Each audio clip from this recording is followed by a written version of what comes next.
April Kelleher is a citizen of New York City and survivor of the dollar flu virus. She was in Manhattan the day that the quarantine was put in place. But thanks to a survival guide, she was able to fight back against the disaster that flipped the city into a state of anarchy and mayhem. All of these events have been documented in the echoes and scattered pages across New York City, but also through the Division companion novel, New York Collapse. Keep watching to gain an idea of what life was like in Manhattan through the eyes of a civilian stuck at the front lines of the biological attack that threatened mankind.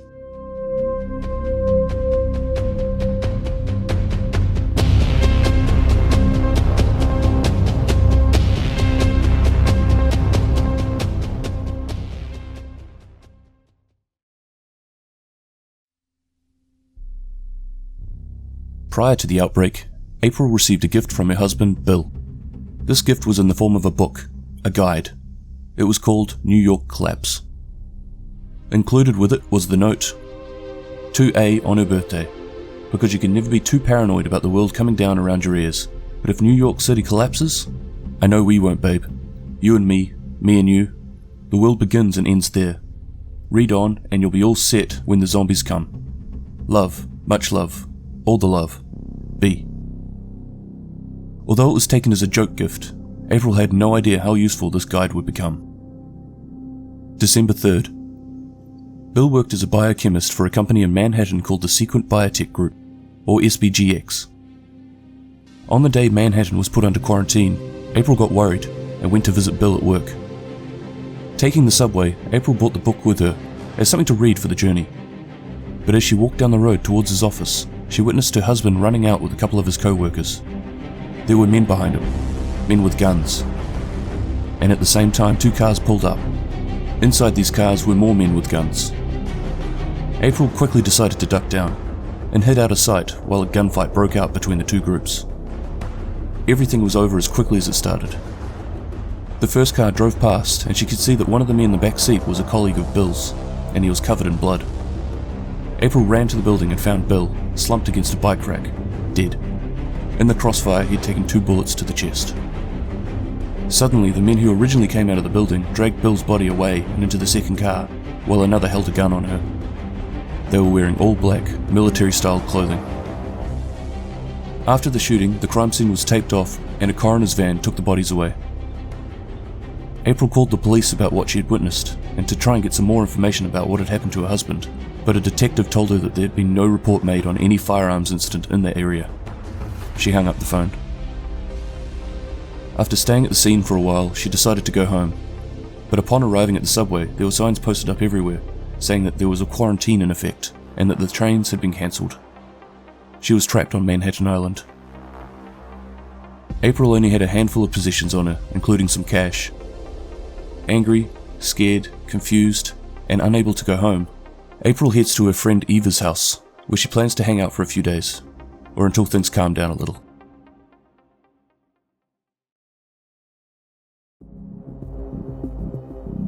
December 4th. More people were getting sick. People on the TV and radio are telling everyone the usual stuff, like avoid crowds, don't panic, if you're sick stay home, and don't go to the hospitals unless you really have to.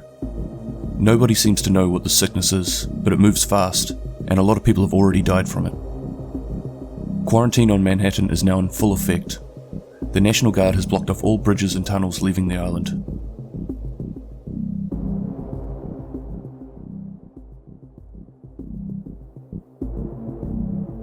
December 5th.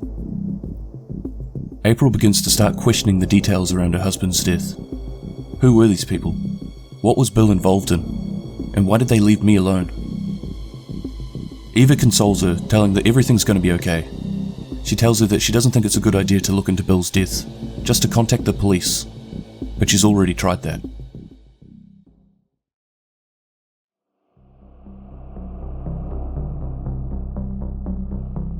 December 6th. Utilities are starting to go down. They still have power at Eva's place, but they don't expect it to last. Talking to people in the neighbourhood, the word smallpox starts to be repeated, although this is yet to be confirmed by the authorities. For the majority, this is just taken as nonsense. Taking advice from the book, April avoids zero bases, as these places are jam-packed with thousands of sick. Instead, she goes on the hunt for supplies. There isn't any looting at this stage, just a lot of panic buying, though small riots were starting to occur.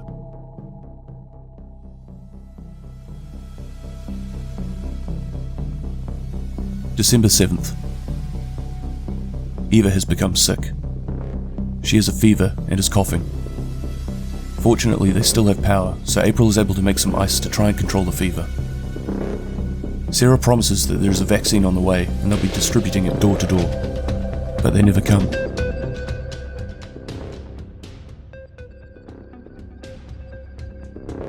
December 8th.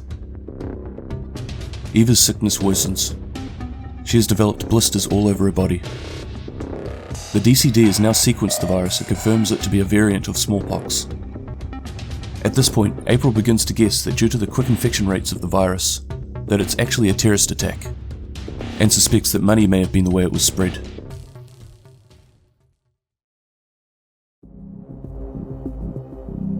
December 9th. Eva has died from the virus. April attempted to contact her family, but by now the power was out, and her cell phone hasn't been going for the last 3 days. For now, April wraps up Eva's body in a sheet and leaves her in bed. December 10th. With the help of one of Eva's neighbours, April carried her body out to the street, duct taping on her ID. There are rumours that Sarah was going street to street picking up bodies using refrigerated trucks and storing them at the Hudson Yards. April continued to stay at Eva's house.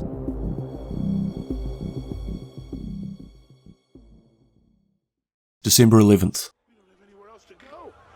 Police and the National Guard were setting up barriers and huge warning signs, saying to stay out of an area and that no one was permitted to exit. While this was happening, a riot broke out. Close to getting caught up in it, April hides in a nearby restaurant. After the riot disperses, she speaks to someone wearing a Sarah shirt, who says there is a big shelter and supply distribution point at Madison Square Garden. April is suspicious of this, because the survival guide tells of how Sarah prefers to avoid big open spaces like this, because it can be difficult to control the crowds. This turns out to be a good decision, because later on this area is taken control of by a large rioter gang.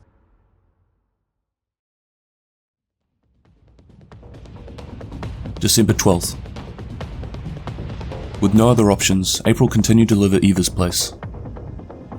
April was greeted by Sean at her door. Sean was one of Eva's neighbours that helped carry out Eva's body to the street just a few days ago. Unfortunately, this time Sean was not here to help. He pulled a knife on April and told her to leave the apartment. April did what he said, quickly grabbed her things, and left.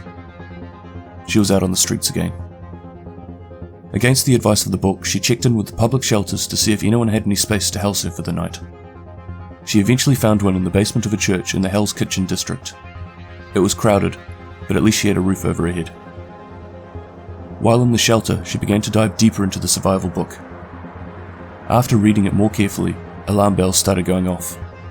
She wasn't sure if it was the exhaustion or the trauma of recent events, but she was starting to make connections that shouldn't be there. Things were hitting far too close to home. The predictions were too specific, warning of a virus outbreak, and even to the point of explicitly advising to avoid the handling of money at all costs.